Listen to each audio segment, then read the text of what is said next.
Hi, this is the Your Mac Life show for 1053 for this Wednesday, the 17th of June, 2015. Welcome and thanks for joining us today.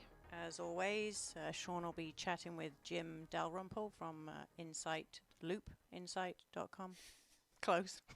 He'll be talking about his write-up that he did on the Apple Watch and his personal effect it had on him and his life.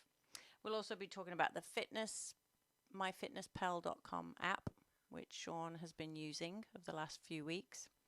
And in Starting Point Photography, we'll be talking about photo shoots and photo shoot workflow, whatever that means. So let's get this show flowing with the host of Your Mac Life show, Mr. Shawn King. Thank you very much. You're just in a weird mood today, aren't you? I can tell. And that's just as much of a joy as you all think it is. It's just a lot of fun, isn't it? We had a good weekend. We went out to here in Vancouver. There is I think the largest festival in the city, street festival in the city, is called Italian Days, or Italian Day, just one day. There's a ethnic neighborhood in Vancouver called Commercial Drive. I love Commercial Drive. My favorite street in the whole city because it's got this really cool vibe to it. It's kind of working class neighborhood, some cute little homes off to the side of it, but the drive part of it's got all kinds of different shops. It's not commercialized at all. There's no Gap, there's no Toys R Us, nothing like that. It's all little tiny stores, clothing stores, antique stores, little small family-owned restaurants, little coffee shops. There's a great Brazilian coffee shop named Joe's Cafe, which is really cool down there. And there's a whole section called Little Italy that is, I guess, the real Little Italy of Vancouver. It's not very big. Little Italy in Vancouver is not a huge Italian population in Vancouver, but they have this wonderful every year Italian Day. So we went there, and all it is just walk. You just walk, and you look at people, and you just see this. There wasn't much food there that we wanted to eat. There wasn't any. No. We didn't eat anything. No, we didn't eat about anything. Well, we had dinner afterwards, but we didn't eat anything particularly Italian. There was nothing there that really. Well, first of all, there was lineups, huge lines for a lot of the places, but there was nothing there that we really wanted to eat. Although I wish we'd gone into. I forgot. I wanted to go into one of the Italian bakeries or delis and get bocconcini, little tiny round balls of buffalo mozzarella to cook with. I forgot to do that. But otherwise, the barbecue fish places and that smelled good. Yeah, it smelled good. It was fun. It was nice. But the real adventure was the day before. We went out to the University of British Columbia, UBC. If you ever look at a map of Vancouver, the whole western side of the city, out near the water, is all owned by the University of British Columbia, and they have a poorly marked botanical garden out there. And we found a little Groupon. I love Groupon for these kinds of explorations of things that you didn't know about or wouldn't try normally. But I think it's like $20 for a regular price ticket. It was $10, a half price ticket for the botanical gardens, and in particular for their canopy walk. Now, you and I didn't even know there was a canopy walk out there. And looking at the pictures on the UBC Botanical Gardens website, it looks like it is platforms around trees and then walkways between platforms. And so you walk on the grounds, and it's pretty. It's nothing fancy. No, it's not fancy garden. It's not like mostly trees and shrubs and rhododendrons. That's right. There's nothing real fancy there. It was a nice walk, certainly. So then we get to, there's a gate. You need a key code to get into the gate. And we opened the gate up to the botanical gardens to the actual canopy walkway. And that's when my life flashed before my eyes. That's when things got really frickin' weird. Because if you're watching the video, you'll see, again, the botanical gardens, quite pretty. Nice little places, beautiful tall trees, things like that. And then you get to pretty girls taking pictures, which is always nice. Some interesting tree formations, roots and things like that. And then we get to the actual draw classroom shots. Then we get to the gate, and you open the gate up, and this is what you see. And you think to yourself, oh, well, this is nice. And then you stand on that platform and you realize this effing thing is swaying. This thing is not nailed to anything. It's swinging in the breeze. When they say canopy walk, they didn't specify that it would be a canopy that wasn't attached to anything. I think I can zoom in this picture, and this will tell you everything you need to know about this particular event. There's the look on Kim's face. It was moving a lot. lot. It wasn't moving a little bit. It was moving a frickin' lot. And like always, like up and down, sideways. And those rope, the netting side, like it didn't take much to want to tip over. It really felt like it wanted to throw your butt off. That was a terrible shot. This was your shot. I'm sorry. My apologies. Yeah, but here's the actual look on the face of me as I'm walking along this thing. This is what I looked like. I was effing terrified on this thing because it moved around a lot. It's the three-dimensional movement that wasn't crazy, but it bounced up and down. It moved left and right. It tilted, yawed, and oh. It was a little scary. Now, you seem to enjoy it. Yeah, exactly. See, there's the problem. Kim thought it was scary but fun. I thought it was just fucking scary. And you being scared made it even more fun for me. Oh, good. I'm so glad. Now, it wasn't very high. It was still high enough that if you fell off, you were probably going to die. Nice we'll picture get squished like a bug. Yeah. And like I said, it was pretty enough. But the actual canopy walk thing was just a little more than I was real happy with. It was good. I'd recommend it though. Yeah. Especially if you get the Groupon deal. The group, like I said, the Groupon deal was $10 per person, so it was half price, and you get to wander the gardens, and so it was pretty in that regard. It was a nice walk, if you needed to just sort of wander around and see what was going on. It was a nice walk. But if you're afraid of the ground moving underneath you, I wouldn't recommend it. It wasn't fun in that regard. I certainly wouldn't recommend it in that regard. But now, of course, Kim, being the brave young soul she is, wants to do the Capilano suspension bridge now. That's bigger though. It's a lot effing bigger. Yeah, no. So it's less scary than those little things. Those little things were made out of little, like, Mickey Mouse planks and rope, and that was more scary. Have you been on the Capilano suspension bridge? Not for a long time. Probably 20 years. I was there in college, and I remember it being really scary. Mm-hmm. That the fact that, sorry, Sherry's asking for the Google Hangouts in the IRC chat room. And I think part of the problem was, if I remember correctly, we were there in the summertime, so it was touristy and very busy. And there was some idiot kid swaying and jumping up and down.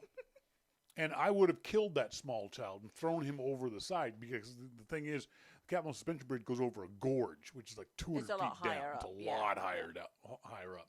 Or further down. Yeah, depending on your point of view. Look at it, yeah. And they have a canopy walk too up in the trees. Ooh. But I couldn't kill the small child because my hands would not let go of the rope. Literally, I had a death grip on the rope. I was not letting go. On the UBC Canopy Garden thing, I almost got rope burn because rather than lifting my hand up and letting go and grabbing, I would just slide my hand across the thing, just like this, because my hands were getting rope burned. Yeah, it was scary. I'm sure it was safe. It's very much like a roller coaster ride from the point of view of you're pretty doggone sure that it's safe, but it still scares you. You're almost positive you're not going to die on it, but it still scares you. It's kind of like riding a motorcycle. No, see, Monty says, Shawn, you can always kick the small children. I can't because I wouldn't lift both feet off the ground at the same time. I actually shuffled my feet forward too when I was on the canopy. I was like, ee, ee, ee, ee, ee. And the worst part is you have to go fast enough so the people behind you don't catch up to you. Because I don't want strangers rocking it. But guess who did rock it? Ding! It was fun. She started jumping up and down and swinging around the goddamn thing. And I'm like, stop doing that! Stop doing that! Yeah, she thought it was hilarious that I was so scared. I didn't appreciate that you were torturing me in that manner. It's always fun seeing a big guy scared. I wasn't really scared. I was playing it up for you. Yeah, right. I was scared. I was afeared. There's no doubt I was afeared. But again, it's I'm the same way on roller coasters. I love roller coasters. Love roller coasters. I hate them. But they scare the crap out of me. Now, that's interesting you say that. Mm-hmm. I've been on a few, but they scare the Why crap would out of me. you... I have to close my eyes. Why would you go on the rope bridge canopy thing? Because I feel like I have some control myself over the whole rope and bridge thing. But on a roller coaster, it's not me controlling it. Okay. I can see that point of view. I don't agree with it, but I understand what you're saying. But yeah, so if you're in Vancouver and you want something different, that's why we did it, because it was different. Our meetup group was supposed to meet up there. No one showed. Nobody showed up. How do you do that? How do you sign up for something and say, yes, I'll be there? Same thing happened for our Italian Days meetup on Sunday. We had 17 people sign up on the website and say, yes, we'll meet you there. Nobody canceled ahead of time. And afterwards, only 4 of the 17 even gave a lame excuse for why they didn't. Oh, I couldn't make it because of the crowds. Kim and I came from Chilliwack, which is a 90-minute motorcycle ride away. Cruised around the neighborhood for 10, 15 minutes looking for parking. And we were still a half hour early. So if you live in the effing city, how could you not have made it there on time? It wasn't like we were there for a minute. We were there for almost half an hour. Yeah. 20 minutes. Waiting. In the assigned spot. In the spot that I put an address to on the website. Put a picture of the spot on the website. And it's not like someone could say, well, I didn't recognize the picture. Well, you couldn't help but recognize the picture because this is it. That's not something you can mistake. It's a big mural on the side of the frickin' building. God, that pissed me off. I'm so angry at these people. And let it go. I know I should let it go, but it's always annoyed me when people say, yes, I'll do something, and then they don't do it. Mm-hmm. Yes, I'll meet you there, and then they late is okay. Not showing up pisses me off. And then not showing up and not even apologizing for it. Mm. Not even saying an email or a text message or a message on the website. Oh, sorry, couldn't make it. Broke my leg. Dog died. Okay, as Monty says, go to your happy place. Happy place. Find your happy place. All right. I'm sorry. I'm fine. Later on, we're going to be talking about photo workflow. We had some folks send me emails about photo workflow. And one of the things that beginners always do wrong is this. We'll talk about that later on in the show. We're also going to be talking about MyFitnessPal.com, which is an app I use, but Kim refuses. We'll talk to her about that. We also got this new VitaSign digital Bluetooth body analyzer scale. We'll talk a little bit about that also. All that in connection with Jim Dalrymple's great review of the Apple Watch and how it literally changed his life. And we'll talk to Jim about that right after this break. This is your Mac Life.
Welcome back, folks. This is Your Mac Life. I am Shawn King, joined on our phone by our good friend Jim Dalrymple of The Loop at loopinsight.com. Hey, Jim, how you doing? How are you? I am good. Thanks very much for joining us. So, Apple Watch review. What took you so long? Oh, yeah, I don't want to talk about that. Did you know you were going to do this review a month and a half after it came out, after you got it? Or was this because you saw all the other reviews that came out the instant the embargo lifted and you decided you wanted to wait? No, I didn't decide I wanted to wait.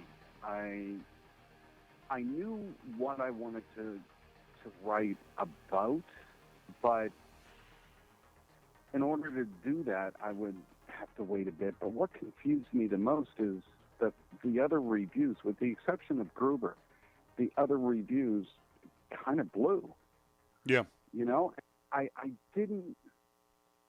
What confused me is that I've been around since 1994 looking at Apple products. For a good part of the last decade, I've gotten Apple products early. Yeah.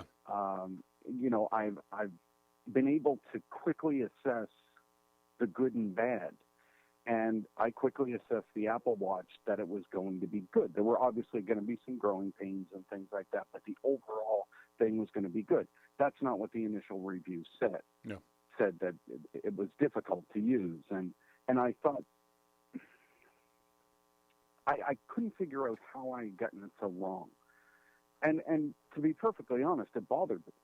You know, am I losing touch? Am I, you know, can I no longer analyze these things to the point where I can judge whether a product is going to be good or not? Yeah. It concerned me. So I really did. I said in the review, I just sat back and looked at it. You know, I wondered, it looks nice. It feels nice on my wrist. It's certainly not hard to use. So how am I mistaken and they're right, or they're mistaken and I'm right? So that's what I had to try and figure out. When you started writing the review, and it starts off like your usual review, all curse words and people are wrong, blah, blah, blah. And then it switched tone, which I thought was really interesting. Was that also intentional, or that just sort of happened organically as you wrote it and you decided, hey, I want to talk about this aspect of the review? Well, I thought, to be honest, it did piss me off a bit, the way that I was taken with some of the other reviews. Yeah. And a lot of people were. Some people have written me and said that they canceled their Apple Watches after the reviews came out. Sure, yeah, I saw that.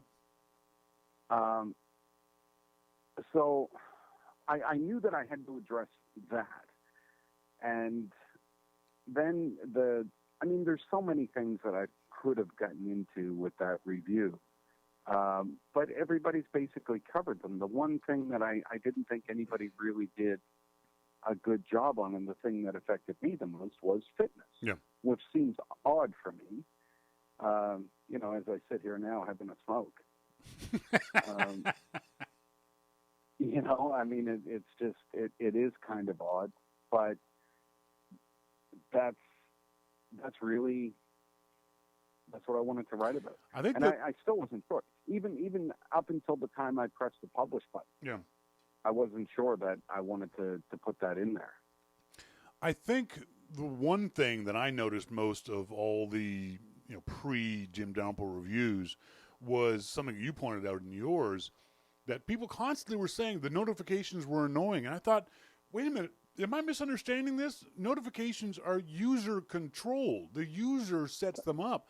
Whenever someone talks about how annoying notifications are on their iPhone, I think, well, you set it up that way. Turn them off.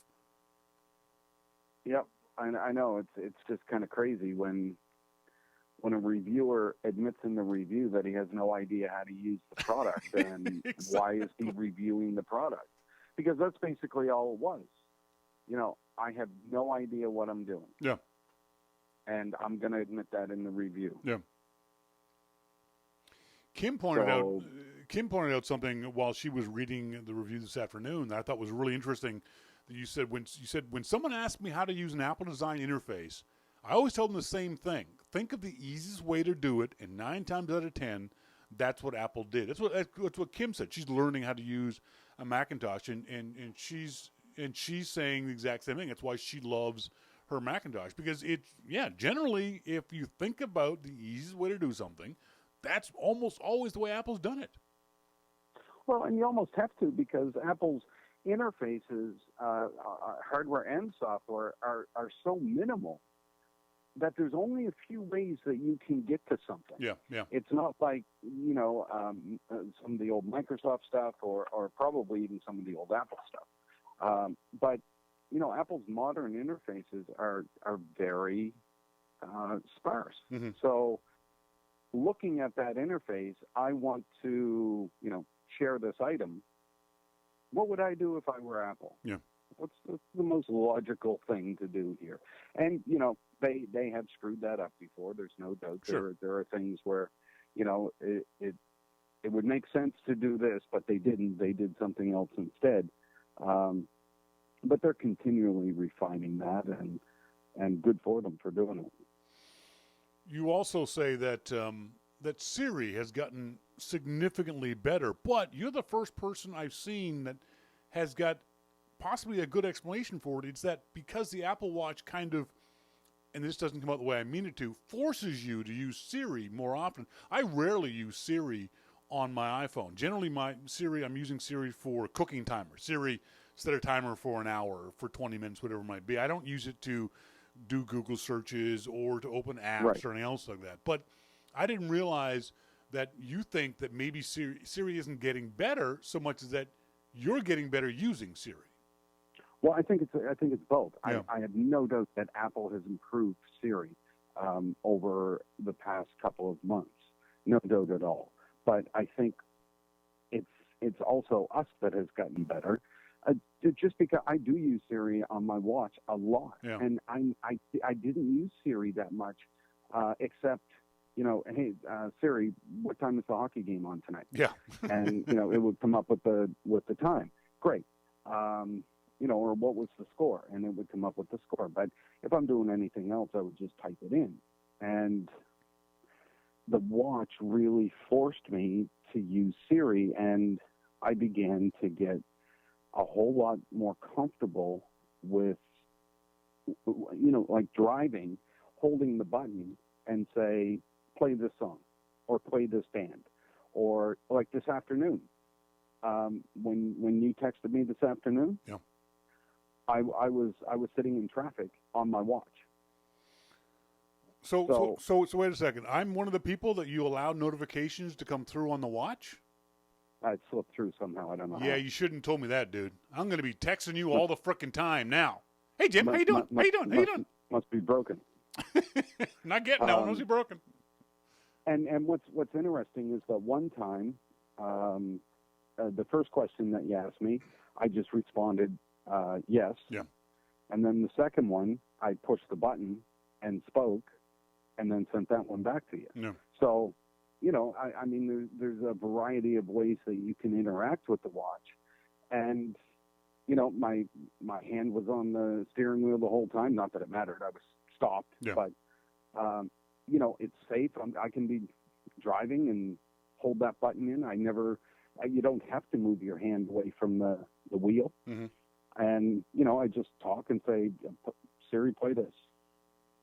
Or, Siri, I love you. Siri, you're looking pretty cool today. Speaking of which, you want to tell us more about this budding Apple Watch bromance you have going on with John Gruber? It was just funny, because I didn't know how you would know if somebody had an Apple Watch. Yeah. And all of a sudden, I get this thing from John, and I thought, how the hell did he know? And he had actually set me up in his watch, and so he could tell right away as soon as I turned it on Yeah. that I had a watch. And when he pointed it out, I went, Of course. Mm-hmm. So, yeah, it's pretty interesting. I mean, it's just so smart, and Apple looked after so many details to make this easier. But, you know, as we saw with watchOS 2.0, new things are coming. And that's great. That's exactly what we expect from Apple. Have you installed the beta version of Watch 2.0 on your Apple Watch? Oh, hell no. Okay, good. I was just checking to make sure, because the reason why I was asking that question was I'm curious to know if your review was done with Watch 2.0 or the original version, because it sounds like one of the great things I've seen both in the comments on the Loop and Reddit and Twitter and that kind of stuff. People are saying your review has convinced them to, if not buy an Apple Watch, at least look at it all over again, because your review was so in tone 180 degrees different from the other reviewers. And I think part of it, and Kim and I were talking about that this afternoon, part of it's the fact that most of the reviewers are techie, geeky, nerdy kind of folks, and they come at the Apple Watch from that point of view. Whereas you are coming at the watch, as you said in all your reviews, you come at your reviews from the point of view of an average, albeit knowledgeable person, but the person who's going to do the same thing that 95% of the other people on the planet are going to do with that particular device. Well, I appreciate that. I think part of it is that I realize that I'm not that smart. So, Yeah. I'm not. People ask me if I'm a power user. Most of the time, I say no. Things like iCloud, they work great for me. Yeah. You know, a power user would say no, iCloud sucks. But you know, I think that some of this stuff is fine. So I don't know. The reviews, I just always felt that, you know, I want somebody that's going to read it to understand why I'm writing it. And, you know, the watch one more than any other review I've done. And that's why I said it's the most personal review ever. Because of, you know, all the information I laid out there. But it really is. I mean, this one affected me more than any other Apple product or maybe any other product. Yeah. You know, between the watch and HealthKit. Yeah. Monty says in the IRC chat room, Gruber sent Jim a heartbeat with an arrow through it, right?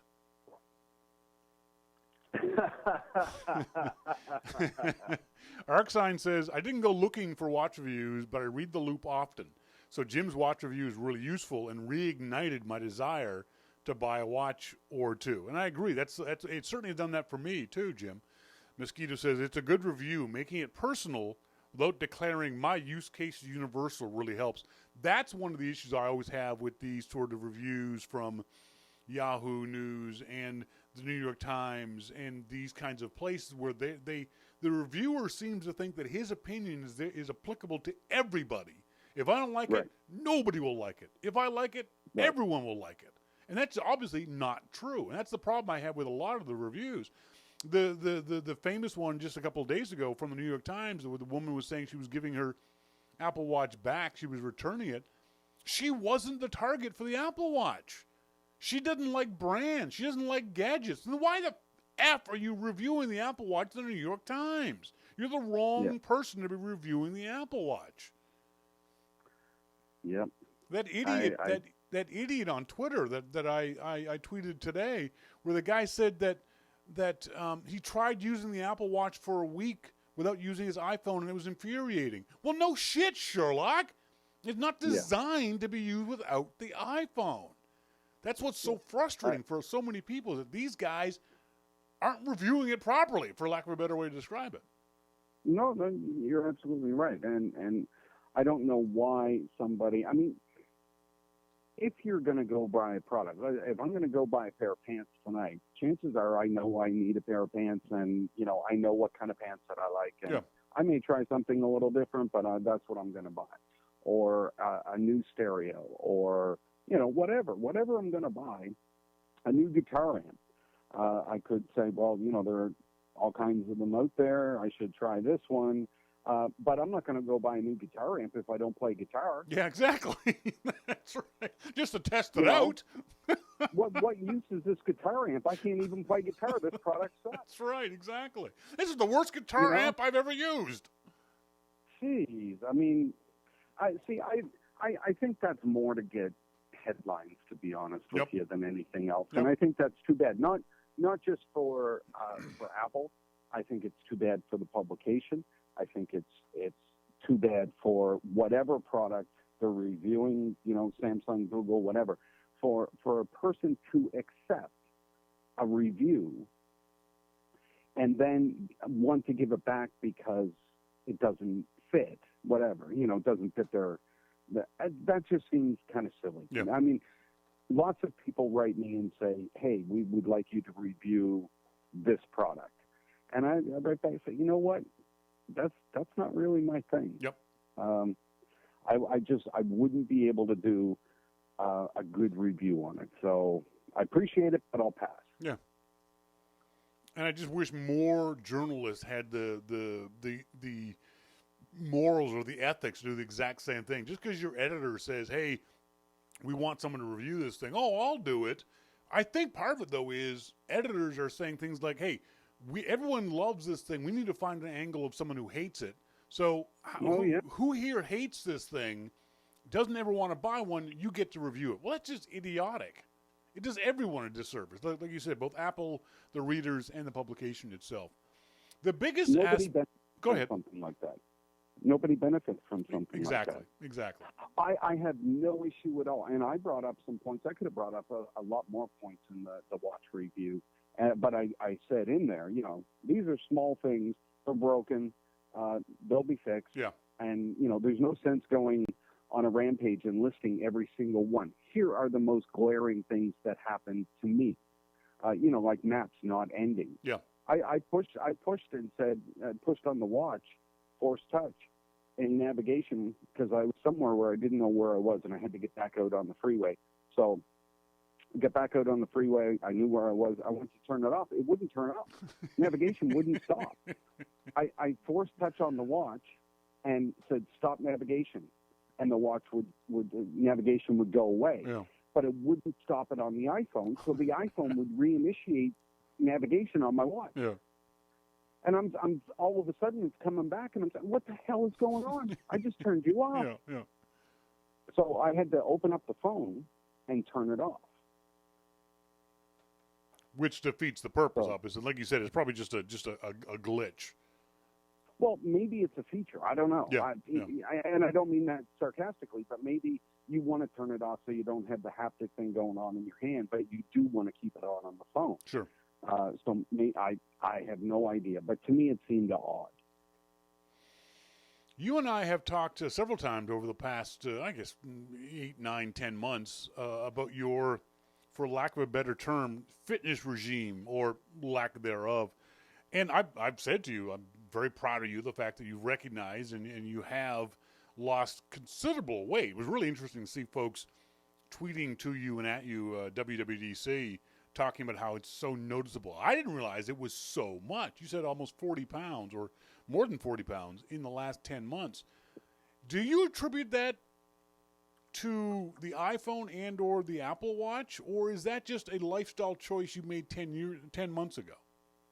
No, it's fully attributable to HealthKit and Apple Watch. Yeah. So it started off once you got a HealthKit. Why was HealthKit the impetus for this? Everything you can do with HealthKit, you've been able to do with other apps in the past. Why did HealthKit sort of flip that switch for you? Because it was there. Yeah. This whole story is just so simple. Yeah. It's frightening how simple it is because I literally went out for a walk and put in my headphones just to go for a walk, just to get out and think. That's it. That's the only reason I went for a walk. Yeah. And I mean, people probably thought my car was broken down. That's what I would have thought. Oh, look at that poor guy. His car broke down. He's walking. But then one day I went for a longer walk just because the short one, I mean, I didn't walk that far. Yeah. Half a mile, maybe. Yep. Then one day I turned the other way and went for a 3-mile walk. Mm-hmm. That first day, I tell you, I was thinking about calling Uber. That's right. Cab. That's right. Yeah, I'll be the guy passed out on the sidewalk. Please come pick me up. But it got easier over time, and it was an interesting experiment. And Health Kit, I knew nothing about exercise. I knew nothing about eating well. I knew nothing about any of it. So, people say, well, these devices have been around forever. I didn't know that. Why would I? The only way that this happened is that I weighed myself one day and I had lost 5 pounds from, a few weeks before. And I thought, how'd that happen? Yeah. I'm eating good. So, then when I realized that I had Health Kit, it's there, it's on the phone, I opened that up and all of a sudden I could see, my steps, my distance. I could see all of this stuff. Yeah. So then I started putting in the weight and, I started looking at the way that everything affects everything else. And it kind of happened, so I'm still not skinny. Yeah. But, I've got 5 more pounds to go and hit my target that I set 10 months ago that I never really even thought about again. I think one of the issues is that's key for folks like you and me. I'm sure lots of other folks in our audience. Both you and I'm a little taller than you are, but we're about the same girth. I'm not afraid to admit it. I was up to about 280, I think, last time I saw you. So I was a big guy. But as you say in the article, you say Apple does a very good job of promoting Apple Watch to marathon runners and other athletes that want to stay fit and maintain their perfectly sculptured bodies. I look at that and I know I will never be them, so I move on. I think that's part of the problem. It's that whole body issue we seem to have, especially here in North America. We see those perfect bodies. We know we're never going to be able to get there, so we don't do anything. We just don't do anything. We think to ourselves, well, I can't use that product because I'm never going to be that person. So you don't bother. You pick up the fries, you grab another beer, and you're good. It's not until some sort of life-changing event happens to you, a heart attack, a stroke, something like that you realize, oh shit, I got to get in shape. So that's part of the disservice that the media does to folks like you and I who can get in shape. The shape might still be roundish, but it's still a better shape than the shape we were in 10 months a year before. Well, Apple probably would have come taking my watch away if they knew I was going to write about fitness. Exactly. Holy shit, get that thing away from him. That's right. He's the worst guy to talk about fitness. So, yeah, I mean, and that's, it's funny when I think about what I did, up until about a month ago, I would walk with jeans on and a T-shirt because I didn't want people to think that I was working out. Exercising, that's right. Yeah, I know. I didn't want, I want them just ignore me. I'm poor and I don't have a car and I'm walking to the store. That's right. I don't want them to think that I'm exercising. Oh, yeah. And a month ago, I bought a pair of, like those sweatpants type shorts. And, now I wear those. But for those folks watching the video, we've got a picture of the new Jim Dalrymple up on the video, so you can see what Jim looks like before and after. And I think you'd be very, very impressed with him. You look good in a Speedo, dude. Oh, Dark. Exactly. Exactly. It's a great shot. But it's true, too, that, reading your story and hopefully you'll be and I see it in, again, the comments on Twitter and the Loop and Reddit. people going, well, if that fat slob can do it, well, I can do it too. It's not that hard. We have to get out of folks. We have to get out of the mindset that we have to six-pack abs and we have to be ripped and cut and all that kind of stuff. Just go for a walk. Literally, just use Health Kit. Use Pedometer Plus, which is the app I use to track my steps. Use it to walk a mile tonight after the show. Yep. Use it to walk a mile on the weekend. What's that? Or half a mile. Exactly. I started out, it was like a half a mile. Yep. I swear, I didn't even measure that one. It was so short. Yeah.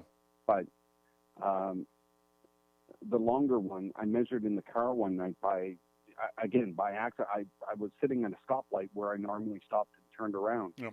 And I pressed the the trip button on the speedometer so that it would measure it. And I drove home, and it was 1.5 miles. Mm-hmm. And I thought, oh, well, I did 1.5 miles walk. And then I thought, wait a minute, no, I walk up and back. Yeah.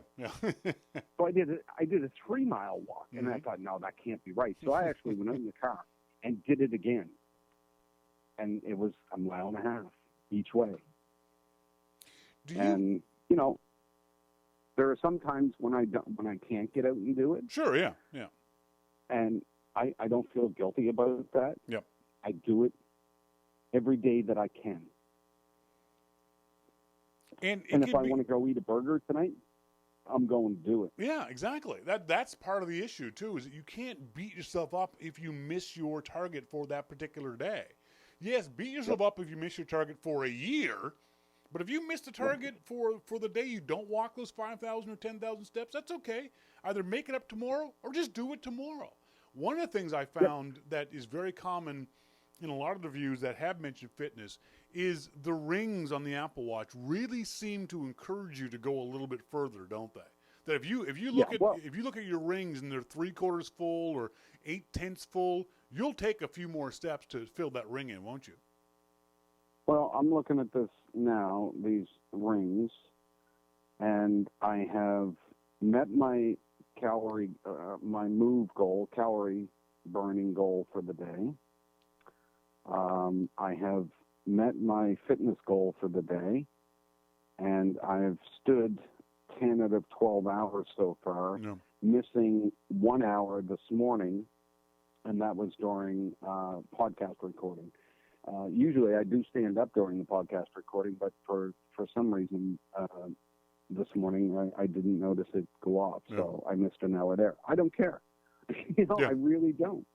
And like I said, if I want to go get a burger tonight, or if somebody calls, friend calls, says, hey, let's go to the pub, and I'm going. Yep. And I'm going to have beer, and I'm going to have a burger and fries. The only difference between now and a year ago is that I have a better understanding now of what that's going to do. And it doesn't mean that I can't do it. It doesn't mean that I'm going to have 3 burgers. Yeah. But I have no problem going out and having a burger and fries if that's what I want. How did you get to this stage in your life, Jim? I honestly don't understand this. How did you get to this point in your life where you can write the sentence, I ate my very first yogurt in my life and I like it? How did you never have yogurt before? Never had a yogurt. How did you never have a yogurt even as a kid? Never. That's funny. I have never had a yogurt. And as a matter of fact, the first time that I should have clarified that. I had a frozen yogurt for the first time last summer. Yeah. And like a month ago, I had my first, yogurt. But it always freaked me out that there was living bacteria and stuff in there. Have you ever had cheese? Shut up now. So when I had this yogurt, I opened it up. And I was swishing it around, looking for all the bugs and stuff exactly. that are in That's there, right. and the bacteria. And I wanted to put it in the microwave and kill them all, But, I actually liked it. And, now I'll grab a yogurt sometime. Now Mosquito says, tell Jim to try Greek yogurt. Much more interesting. I agree with him. If you like yogurt. That is what I have. Yeah, I love Greek yogurt. It's, let me see what it is here it's Dannon Light Greek. There you go. strawberry. Yep, pretty much any Greek yogurt is going to be good yogurt. The other thing I thought was really funny, literally made me laugh out loud when reading the article. If Apple Watch says stand, I stand. I don't know why. Seriously. I mean, it freaks me out. I'm already standing and moving by the time I realize, what the hell did I just do? Exactly. That? Why did I get up? This thing beeps and I get up. Yeah. You know, so I mean, you know, Johnny Ives could be just pissing himself laughing that everybody's standing up because their Apple Watch does so. That doesn't actually do anything, but, you know, Johnny wants to have some fun, so it gets everybody. And as Kim pointed out when we were talking about this earlier this afternoon, the stand-up thing really isn't just stand up. What it's actually trying to get you to do is stand up and move around for a little bit. Just, you know, walk around the house, walk around, go get a coffee, come on back, whatever it might be. Just getting you, because I know I am awful for that. I can sit here in front of this computer for 4 hours at a time. Then when I do go to stand up, I can't feel my legs because I'm just completely paralyzed. Yep. So it's funny, but we do it. The other The other aspect. Now, if somebody came in to your house and said, "Hey, stand up, get out of here," before I stab you in the face. Get out of my house! How'd you get in? Get out of my house! But yet, you know, your watch says stand, and you jump right up, and it's true. It works. Yeah. So I don't know. Now the other aspect of this, which I think is kind of important, this is something that Kim and I disagree on. You and I think I've been using it for longer, but you and I both use this app called MyFitnessPal. And someone said in the comments on the Loop that it's a bit of a pain in the ass to log your food. And so tell us about the app itself and how you get around that pain point of having to log your food. Well, the reason that I used MyFitnessPal is because it has a huge database of foods. Yep. So you can use a UPC label. So you know that those funny lines and numbers on the back of each package. Yep. You can scan those in, which is fine, or you can search. So I do a bit of both. After you get the items in there, then they're there. And, you know, for the most part, I'm a pretty easy guy, so I eat most of the same things. So now if I do a search for, you know, yogurt, there it is. It's already, you just press the button, add it to a snack. Yep. You know, there's 3 meals and then a snack section. Or I have a water or, you know, a beer or whatever it is. It's there, you add it in. It is real easy to use. It is a bit of a, like we said, it's a bit of a pain point of having to remember, but you can set the app up so that it will give you reminders to log your breakfast, log your lunch, log your dinner, log your snack if you want to. But it's not really all that difficult. Like you said, it's got a huge database. You can use the included barcode scanner on the app so that you can just, you know, swipe or take a picture of the barcode on whatever food you're at. It's a bit of a pain when you go to a restaurant, things like that, or you're home cooking your own food. But the thing is, I tell folks, don't be anal about it. It's no big deal. I make a pastrami sandwich for lunch. I use what Kim calls Robin Hood bread, and I put mayo and I put mustard and cheese on it. But all I do in the MyFitnessPal app is put pastrami sandwich. I don't put 1.3 ounces of pastrami and 2.7 ounces of mayonnaise and an ounce and a half of cheese. I don't care. I put pastrami sandwich. Big deal. If that's what I was going to do, I'd be crazy. Oh, exactly. And you could do that if you wanted to, but you don't have to. Basically, the way I think of the app is it just sort of reminds me of how many calories I'm eating of certain foods. A perfect example is I love going to Starbucks and having my Starbucks flat white and 2 pieces of the banana bread. And so I would have that. I would have I know. So I have my usual breakfast, and then I would go out in the afternoon, maybe on a motorcycle ride, stop at Starbucks, flat white, banana bread. But the MyFitnessPal app showed me how many calories that those 2 pieces of banana bread had. And I thought, you know what? I'm just going to cut back. I'll still have the flat white, still love the flat white, but I'll cut back on the banana bread. Maybe I only have 1 slice, or maybe I won't have any. It just keeps it keeps your calories in mind. You don't have, I'm not dieting per se. I'm just thinking more about what I'm putting into my gob. Well, if you look at some of those banana bread things, some of them are almost 500 calories Oh, each. yeah, That's I know. 1,000 calories with two pieces of banana bread. Yep. That's like a whole McDonald's Big Mac meal. Exactly. You don't realize that until these kinds of apps start telling you. Right. And that's what I'm talking about with knowledge. Right? For me, it was just, if I go over, then I go over. Yeah, that's right. There's nothing I can do about that. If I happen to go out tonight and on the way home I'm starving because I was running around all day and recording podcasts and doing all this stuff, and I want to stop and get a Big Mac, there is nothing that's going to hold me back from going to get a Big Mac. Right.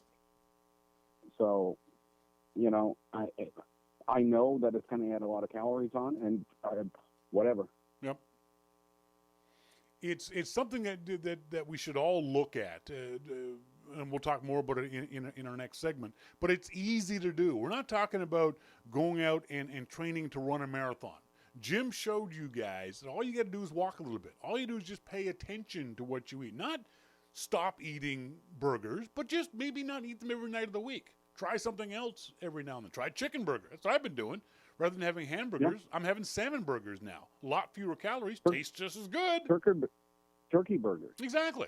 Chicken burgers, whatever it might be. And keep track of this stuff. You don't have to be anal about it. When you have a chicken burger, you don't got to put in, I had an ounce and a half of lettuce and a tomato, and you don't got to do that. Just put in chicken burger. Just to keep track of what you're doing, along with either the Apple Watch or pedometer app on the phone. And there's all kinds of free pedometer apps. There's the health app itself, it's built in your phone. Pedometer plus I use, Moves I use. It's a bunch of different things. Folks have been asking me, Jim, what other apps you use. Are you using any other apps besides the health app and the MyFitnessPal app? Or is it just those two? No, that's it. Okay. That's it. Mo I was try and asking keep about it as simple as Yep. possible. Yep. I wanted something that I could easily put in. Now, a lot of people have been recommending Lose It, which Yep. is another app that I did try. I tried several apps. Its database wasn't as extensive, and so I tried that. But basically, MyFitnessPal and the health app. That's it. If I try and do too much, I'll quit. Yeah, exactly. Yeah. If it becomes a pain in the ass to do, I'm going to quit. Yep. Because I just don't have time in my life for that. But after I finish, a meal, and I go out and have a smoke, I can quickly add. I had. No, don't laugh. It's true. How many calories are in cigarettes anyway? Yeah, I actually looked for that. And if I can just quickly go in and say, okay, I had some chicken, had some potatoes, carrots, and the other great thing that MyFitnessPal does is that if I bring up that I had chicken breast, then underneath of it says, well, last time you had chicken breast, you had potatoes, carrots, peas, and beans. Yep. And you can just press those, and they will be added into the meal automatically. That's right. Exactly. Yeah. Yeah. You can create meal plans. Yeah, it's very quick and easy. Yeah. I don't have a meal plan. That's too much work for me. What about the other aspect of this, and you didn't talk very much about it in the review, but was actual exercise, like weight training and treadmill and that kind of stuff. A lot of folks are calling bullshit on your saying that you lost or you gained several inches on your arms and lowered your shirt size. Is that, how are you doing that? Are you going in and pushing big iron, or what kind of weight training are you doing? No, it's mostly curls. Yeah. I went to a secondhand sports store. I bought secondhand gear, a curl bar, yep, and some weights, and a couple of dumbbells. So you hired folks from CNET. Yeah. So I go in and I lift, and I know one guy was very skeptical of the fact that I've added inches to my biceps, but I don't know what to tell him. I mean, that's what happened. Yeah. I mean, anybody that has seen me since then, I think, can probably attest to that. I was always a big guy, but now it's just, my biceps, and now it's just muscle. Yeah. It's no longer just, and the only thing I could say to him today was, maybe it's because I've just never done it before. Yeah. And there was a lot there to work with. Exactly. So it just turned into muscle. So now when if I flex my arm, then there's something there. Certainly, the other aspect of this too is that you have a big advantage that you live in California, but it's not sunny all the time. You live south of San Francisco, so it's not 24/7 sunshine down there. But still, your weather is better than it's going to be back home in Nova Scotia, so you'll be able to keep this up long term. Oh no, it's sunny 24/7 here. Bastard, I hate you. No, it really is. I mean, yeah. Well, I've been very happy to hear about this all the times you and I've been talking about it, and really proud that you've been able to drop all this weight. I'm trying to catch up to you, so hopefully we'll get through this together. And I'd love to hear you do a follow up on this review in 6 months. Both from the Apple Watch perspective, but also from the fitness perspective, and everyone else in the audience too.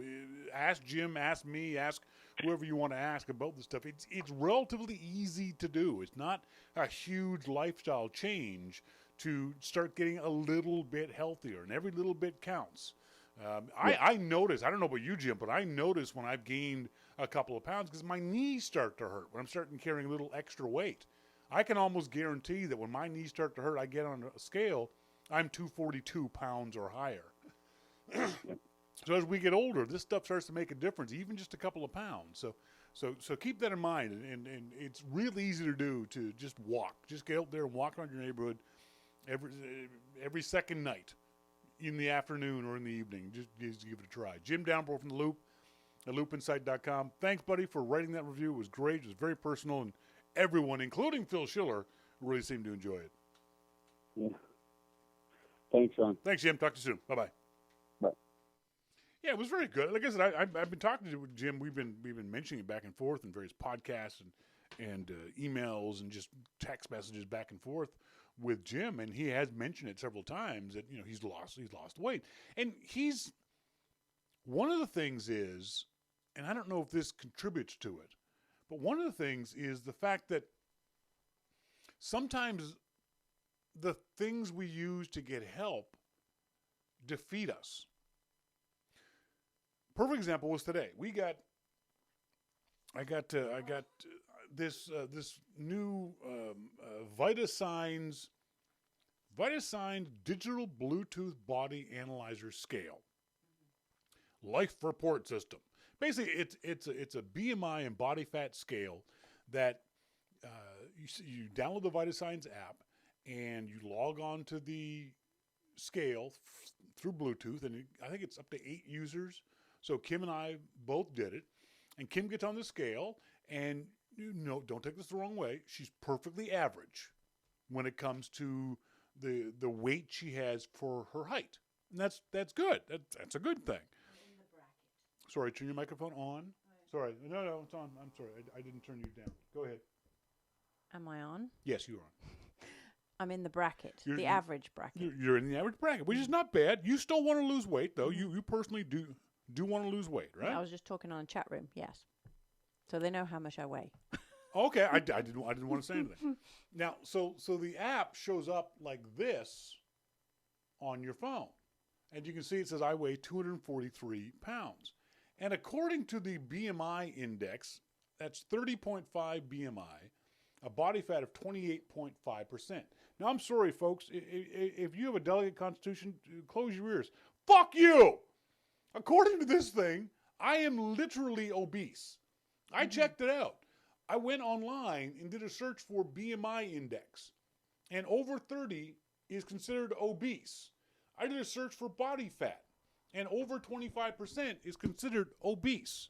Now, yes, I'm overweight, but I ain't obese. That means there's a lot of people that fall into the morbidly obese bracket then. But what happens is, like Jim said in his review, some people are just going to go, oh, well, screw this. Throw their hands up and give up because this app told me to. Well, up yours, app. I'm not freaking obese. Sherry says I'm obese too. Exactly. And you're probably not, Sherry.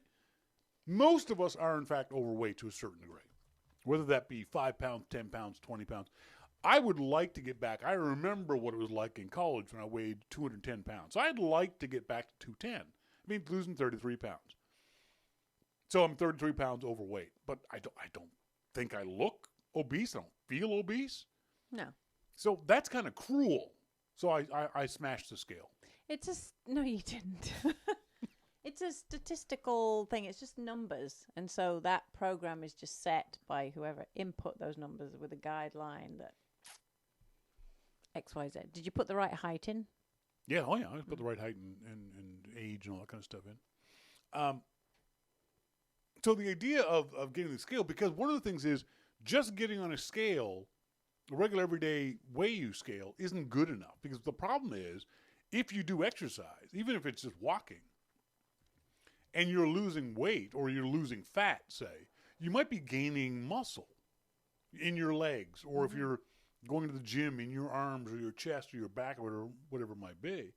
And so you're getting healthier, but your average everyday scale says you're still 242 pounds.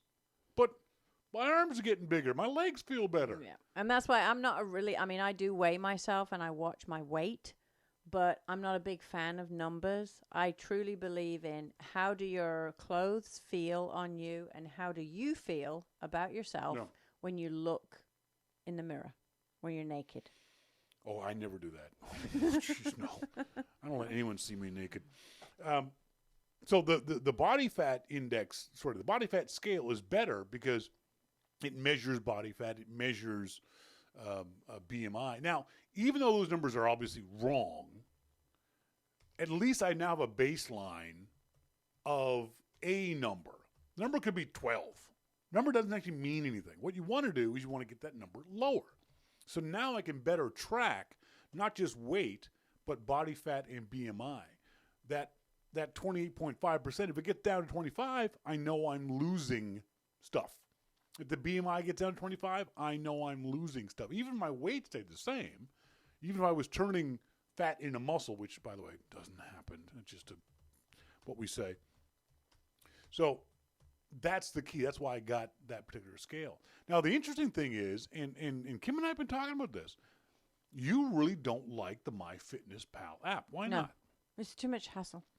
How is it? You've seen me use it. I don't want to. I don't, because I just can't be bothered to put in what I've eaten and look it up if I don't know how many calories it is or how much it was and how many slices of bread and what type of bread was it and how many pieces of, pastrami and did I put mayonnaise on or did I put butter on or was it butter or was it saturated fat, Basal, bleh, whatever. I just don't want to do all that. It's too much like Jim and I just said, you don't have to. I don't. I put pastrami sandwich. So what's the point of it? The point is just to keep an eye on the calories. Putting in 1.3 ounces of Basal isn't going to make any difference. Again, the same with the weight thing and the visual is more important than the numbers. The same, I don't believe in watching calories. I mean, the science of it, like you need to burn off more than you're putting in if you want to lose weight. But it's more of what you're eating, why you're eating, and changing the type of food you're eating. Sure. So that you're not on a diet. You're just aware that, that makes me bloated but or like I said, puts weight on. I didn't realize that the Starbucks banana loaf were so many calories. It was So high almost in sugar. half of the calories I've allotted myself for the day. And so what that does, too, by keeping even just a general ballpark figure on the calories, what I can do is I can look at what I ate for breakfast, what I ate for lunch, what I ate for dinner, and then I'll look at my calories and go, you know what? I've had enough calories for today. I don't need a snack tonight. Or I haven't had very much to eat tonight. I'll reward myself with a snack. Yeah. And I'll have some ice cream. But the key is to watch those high calorie or sugar items like banana bread because they don't really fill you up. You're eating them like a snack, but they have more calories than a whole meal. And unless you check that, unless you use an app like MyFitnessPal, I wouldn't know. I've been eating banana bread at least 3-4 times a week for 5 years. Just cutting that out because it's something you've always had.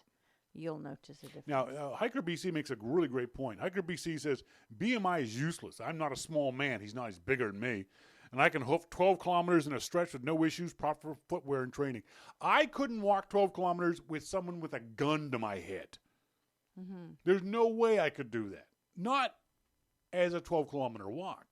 But, and this is why the other thing I like about the idea of tracking this stuff, you can walk that far by accident at times. Here's a perfect example of it. I mentioned earlier in the show that Kim and I went to Italian Days on Commercial Drive. And what it is, they closed down Commercial Drive for about 13, 14 blocks. And it's a street fair. So there's vendors and there's people selling clothes and music, all kinds of stuff.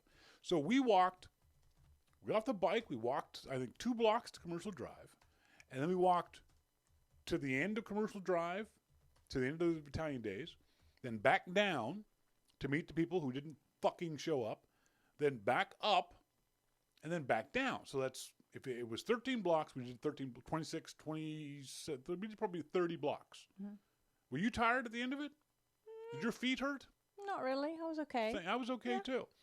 That was the equivalent of 11,000 steps and 8.3 kilometers. So about 5 miles for our American friends. Mm-hmm. We didn't get up that morning and say, we're going to walk 5 miles today. No, we just did it. We just did it. Yeah. That's one of the things that you can do is just go do things. Part of the problem is that we get this thing in our heads, I have to walk 3 miles. I have to walk 3 miles. No, just go walk. It might turn out to be 3 miles. You might come home and realize, what are you doing? Just saying cheers to Sherry. Okay.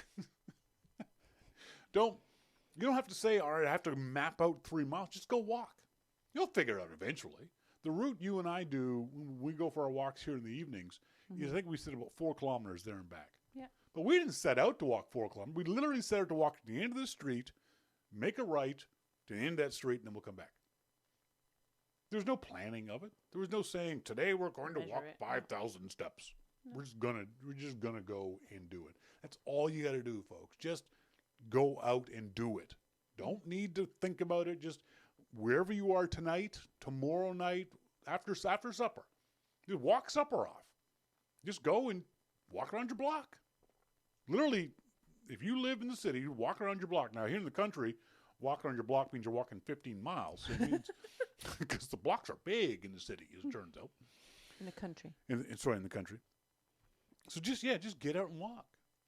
Whether you're walking with your dog or with a friend or just to a local bodega to get a water, whatever it might be. Do something. That's the key. Start doing something. And in 3 months' time, do a little bit more. Mm-hmm. And then a little bit more. And then a little bit more. And you're none of us, I got to bet, I'm willing to bet no one in our audience is going to look like that Photoshop picture of Jim that I posted. None of us. No, and some of us don't want to. We don't need, well, no, I want to, but it's not possible. But you know what? We don't need to look like that to be healthy. That's the thing. Like Hiker said, he can walk 12 kilometers. I couldn't walk 12 kilometers. Mm. I'd like to be able to. I don't know where I'd go. What 12 kilometers away from here? Town. Yeah, I can walk into town one day. Yeah. So it's, and the other issue too is that for me, I do notice it that my body doesn't hurt as much anymore. My knees don't hurt now that I've dropped 5 pounds. Mm-hmm. The first time we started walking, we came home and my feet were killing me. But I was fine Sunday after the Italian Days thing. Mm-hmm. We sat in the restaurant, and it's like I wasn't like feeling my feet going, that throbbing feeling. So yeah, do something. Just get out there and start doing it. Whether you're using the health app on your iPhone, whether you're using pedometer, and even though Kim's against it, track your food. Just keep a little bit more close attention on what you're eating. Especially, you eat fairly healthy anyway. You eat a lot of salad, so maybe that's okay for you. But I tend to lean not towards junk food. But I do that because I have not necessarily tracked it on an app, but I have over the last few years noticed what foods are not good for me personally and don't, Yeah, for you it's like carbs and things like that. I don't even know what a carb is. Yeah, I don't care. Carbs turn into sugar, no. but carbs But I like sugar. Make me really bloated and feel even bigger than I am. Yeah. Because one of the neat things is with an app like the MyFitness app is that it lets you learn about these foods. You add food in on a daily basis, and let me just log into my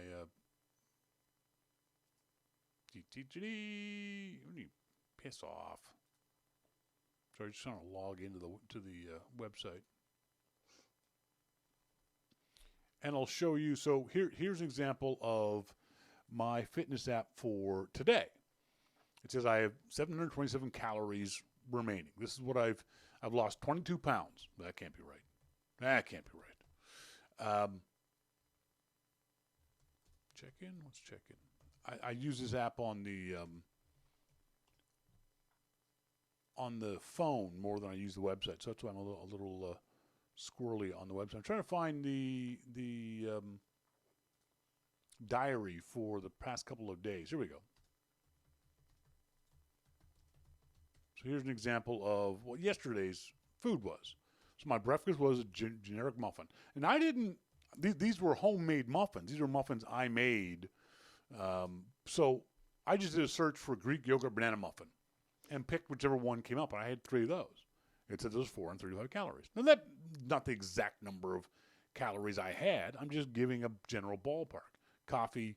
This is my Starbucks flat white. And instead of having banana bread, because I knew from previous experience that banana bread added a lot of calories, I didn't have banana bread that day. Too much sugar in the flat white. That's understandable. A lot of sugar. And There's a lot of sugar in milk. That's why. Exactly. And then for dinner, we had the homemade chicken pot pie. That's all I did. I just did a search for chicken pot pie.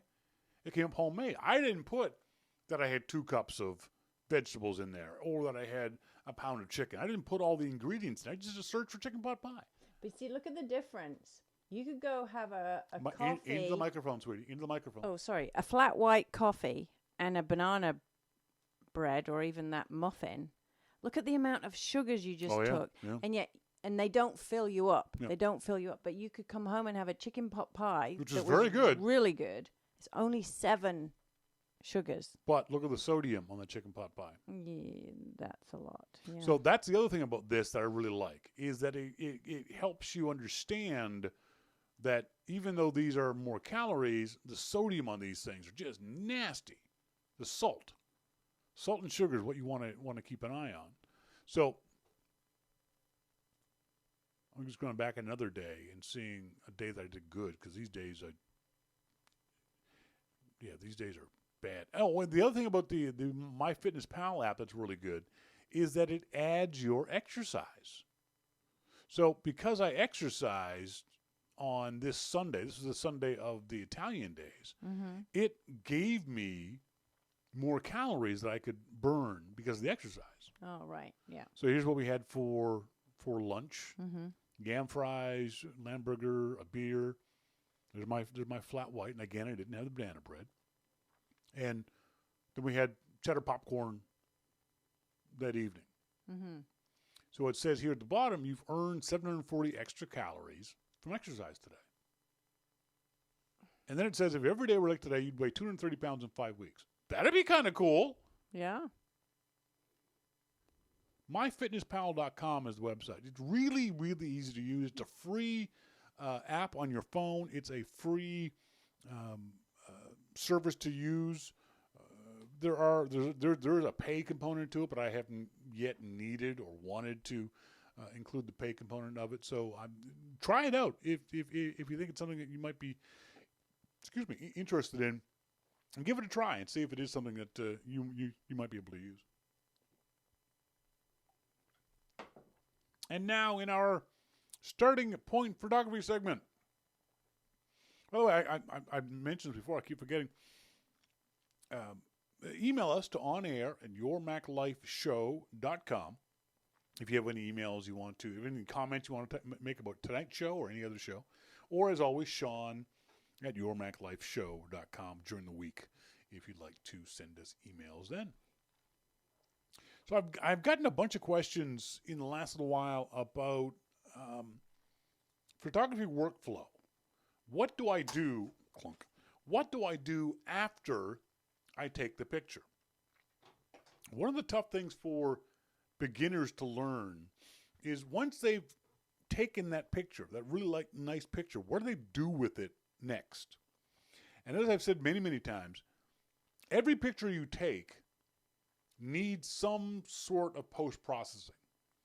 Whether on the iPhone, you run it through the camera apps editing, or run it through Snapseed, or any number of hundreds of different apps on the iPhone. Or you import it into your computer and you use Photos, or if you're still using iPhoto, or if you're using, like me, Lightroom. Almost every photo you take needs something done to it. Every photo is different. Every photo needs something, a different tweak to it. There is no professionally done photo that you've ever seen that is raw out of the camera. Nothing in Sports Illustrated, nothing in Vogue, nothing in even the newspapers will do a little bit of post-processing to an edit, to a picture, whether it be a crop or the old days dodging and burning or lightning, that kind of stuff. And I've heard people say, oh, I never post-process. Well, you know what? Your photo is going to be shit then. You have to do something because your camera is not as good as your eye.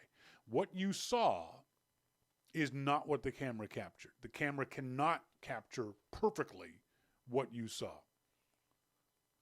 So what I always tell folks is the first thing I do, this is my photo workflow. This is the way I do things.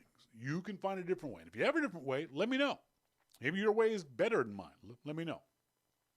I'm just saying this is the way I do things. The first thing I do, where'd it go? Oh. First thing I do is when I come home or the day after, depending on the time of night it is, I do this. I take the camera card out of the camera. I never plug my camera into my computer. The transfer process is just too slow. I'm lucky enough to have a Macintosh that's got an SD port in it. So I slip this into the SD port. Or you can use a card reader if you'd like. USB 2 or 3 or whatever it might be. I don't import those photos into the application. I copy those photos from the card to my hard drive. As soon as that copy is done, I now have 2 copies of my raw photos. One on the card that's now safely in the camera and one on the computer. So there's 2 copies. The next thing I do is, because of where I've copied them into a folder on my hard drive. And that folder then gets backed up every night, my regular backups, to an external hard drive. So now, the next day, I'd have 3 copies. One of the card and the camera, one of the hard drive of the computer, and one backed up. Local storage right here, right there. So now 3 copies. The next thing I do is I open up the photos in my favorite photo application, editing application. For me, it happens to be Lightroom. You can use whichever one you like, whichever one you find is the best app that works the best for you. I find one of the things I tell people all the time is that people say, oh, I have Photoshop. Can I use Photoshop? Sure, you can use Photoshop. If that's what you want to use is Photoshop, go right ahead and use Photoshop. The downside of Photoshop is a pixel editor. Lightroom and Aperture and Photos and iPhoto are photo editors. It sounds like it's a minor difference, but it's actually a really big difference. I find Photoshop just to be the most amazing program ever that I can't use. It's way too complicated. It's got way too many features that you're never going to use. So I don't even have it on my laptop. I don't even use Photoshop. I use Lightroom. So I import the photos into Lightroom. Now, as we said earlier, on Sunday, Kim and I went to the Italian Days. And I was shooting at Italian Days in a particular way. I decided I wanted an experiment, trying an experiment that I got turned on to by my friend Antonio Rosario. Antonio is a Brooklyn-based photographer, formerly a fine art photographer. Now he's a street photographer. And he does these gorgeous shots of people on the street in his neighborhood in Brooklyn. And what he's doing is he's sort of stealthily taking pictures of people. He's basically got his camera on his chest, and he's taking pictures of people as he walks around. He's not putting it up to his eye. He's taking pictures from this angle, from about mid-chest. I thought, I want to try that. I want to see if I can do that. So because of that, I took a lot more shots of Italian days than I normally would have. Normally what I would have done is up to the eye, frame the shot, taking the picture. So this Italian days, I took 775 photos. A lot of those were in burst mode because I'm shooting at a wide angle and trying to get people who are a distance away from me. And because I don't see the photo through the lens, I'm not sure what I'm getting. So I would take 4 or 5 pictures of one instance to capture. So 775 photos. Mosquito points out his website is amrosario.com. ROSARIO.com. He's got a great Instagram page, just amazing, amazing stuff, and his own podcast, switchtomanual.com. Okay, that's enough pimping Tony. Now, some of the shots I will definitely pose people for. This is a lovely shot. There's Italian days, there's all kinds of hot chicks just hanging around Italian days, and this was definitely one of them. This is, I mentioned the Joe's Cafe. This is Kim. Why don't let's go full screen? View. Here's full screen. Never mind. So this is a shot of Kim by the Joe's Cafe sign in Commercial Drive. I love this sign. I love this real cool, real funky Brazilian cafe.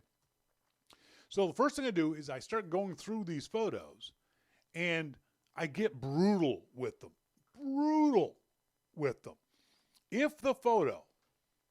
If I don't immediately see something I like about the photo, I delete it. I don't think about it. I just delete it. Because in my mind, if the photo doesn't immediately capture my attention, it's not going to capture it at some point in the future. I'm not going to come back to these photos in 6 months and go, oh yeah, I can do this with that. No, I know right now whether this is a good or bad photo. One of the first things I'll do is I will click on the photo to zoom in. So I want to see if the photo is sharp, if it's in focus. This picture, normally, if it weren't for the baby, I would delete this photo because all it is just a bad photo. It wasn't a very well you go backwards. But because the look on the baby's face, that just cracks me up. I'm keeping this photo. So I move on. You see this photo? It's a terrible photo. It's not very good. I will delete this photo. I thought I knew what I was going for in the shot, but it didn't come out very well. So, boom. Set as rejected. That photo is now going to be deleted. This photo, same thing. Except for the cute girl's shoulder here. I thought I was shooting this guy. I wanted to shoot this guy, but it didn't come out very well. So, boom. Set as rejected. And I do that for every one of these shots. I go through it really, really quickly, and I delete the ones. This one, don't point in this one. Delete. Same as delete. I like that one. Mm-hmm. This one, I like this one because of these two guys. So when I see a photo that I might like, I like the composition of, I think, okay, can I fix the photo? Can I do something to the photo to make it look the way I want it to look? That's for the next edit. Right now, I'm just getting brutal. I love this photo. It was just such a cool hilarious. Funniest t-shirt I saw all day long. I guess it's an even better. Yeah. So this one, because the L and the N are blocked out, delete. But the next one, you can kind of get the idea. I think it's a hilarious photo. Now, MacMan says, I tend to keep most photos, but I flag ones I want to process further. No, I don't flag anything. I don't use any of these tags down here. I don't care. It's either a good photo or a bad photo. There's no need for me to flag it 1, 2, 3, 4, 5 stars. It's either good or it's bad. But Mac, I'm not saying you're wrong, MacMan. I'm just saying I'm different. Look at this one. Does the lesbian come out better? No. So, again, delete. Does this guy's face look good? Zoom in. Wait for it to unblur itself. That's a maybe. I might keep it. I like this kid's face, if only because the juxtaposition of the kid in the foreground's face and the kid in the background's face. So I'll keep that one. This one? No. Delete. That's what I do. I go through each and every one of these photos, all 775 of them, and instantly delete the ones I don't like.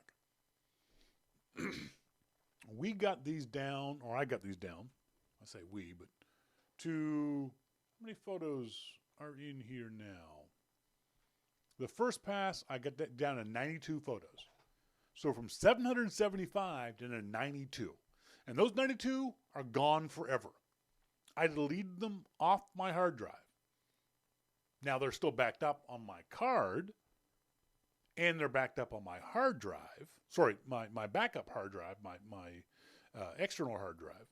And then about once a month, I'll go through those and just throw out the photos I know I'm not ever going to use. As a beginner, you have to be really brutally honest with yourself. If the photo on first blush doesn't look good, delete it. Don't keep it. Because you're never going to go back to it as a beginner. Yes, you'll hear about pros who'll go back to a photo 5 years later. My friend who shoots for Apple has said that. He keeps every photo he's ever shot. Because he never knows when Apple's going to ask him for a blurry photo of Yosemite. Just because he says it's happened. He's actually had instances where they said, now we need a really, poorly focused shot of this building. Oh, I've got that. So he keeps everything. And he'll go back 5 years later and pick out a new photo. But for us beginners, it's never going to happen. We have a hard enough time getting through the good photos. You're never going to go back to the bad photos. Just not going to happen. Your life is too busy, or your life should be too busy to go back through old photos. So that's my first pass. Then my second pass will be a real quick edit. I'll just hit the automatic buttons, the automatic white balance, the automatic exposure, the automatic stuff, and say, okay, maybe that's a little better. And that's usually 2 to 3 days afterwards. And then I'll even cut that, so it means I'll cut that 92, I'll probably cut that down to about 40. I only save photos that are really, really good. There's no point in saving a photo that's, I don't ever want to save a photo that I don't see somebody asking me a question about, hey, who was that person? I say this in my class all the time. My goal whenever I click the shutter is to create an image that makes you want to ask me about the image. I want you to ask me about the story of that image. Why did you take this? Where did you take this? Who is this? What's the situation of this photo? To me, that's a good photo. So I don't keep anything that I don't think will evoke some sort of thought, question, emotion from somebody. Now, if you want to keep snapshots of the kids and things like that, that's fine. But I want to show off my photos to people. So I'm only going to show the good ones. I'm not going to show you a 1-star photo. I'm not going to show you a 3-star photo. All of the photos you see from me are going to be what I think of as 5-star photos. So keep that in mind. You have to look at your photos immediately afterwards and be brutally honest with yourself and the photo. If it doesn't come out instantly as a good photo, or at least one that you think you can work at, get rid of it. If it's blurry, if the composition isn't good, if there's too much shadow in someone's face, get rid of it. Don't think about it. Just delete it. Then, once I've gone through all of that process, and I know I've got, let's say out of this group, out of this 92, I'll probably have 20 I'll want to edit and tweak and really massage. Only then do I reformat the card on the camera. And I always reformat the card in the camera. The camera reformat it. I don't reformat it on the Macintosh. I don't just delete the pictures. I actually do an in-camera reformat of the pictures. So now they're gone off of there too. So hopefully that'll help you guys a little bit in your photo editing. Take lots and lots of pictures, but also delete lots and lots of pictures. I think that's the key. Take lots, but get rid of lots too. So that's the starting point photography segment for this week. I just noticed it's 7 o'clock. It's time to go. Oh, time. We got to get out of here. See, time flies when you're flowing. What? Workflow. That's what you're. Jeez. Oh, man. That was brutal. I want to say thanks to Jim Dalrymple from The Loop at loopinsight.com for joining us. As always, really appreciate his wonderful honesty when it came to his experience with the Apple Watch, not just from a reviewer point of view, but also from a fitness point of view. It's not a perfect fitness app, but for those folks like me, like Jim, who just want to get in a little bit better shape, take a look at the Apple Watch with a new eye now. Maybe it will change your mind about getting it. I know it's certainly got me thinking more about the Apple Watch, even though it's ridiculously expensive up here in Canada. Folks, as always, I want to say thanks to you guys for listening to the show, whether you're tuning into the archive or whether you're listening in live. You folks in the IRC chat room are extra special. I thank you guys especially for being here. As always, send me emails to onair@yourmaclifeshow.com or during the week, Shawn at yourmaclifeshow.com. And hey, even she's got an email address. It's kim@yourmaclifeshow.com. So until next week, as always, I've been Shawn King. And I've been Kim Guy. And you've been listening to Your Mac Life. Thanks for being here, folks. See ya.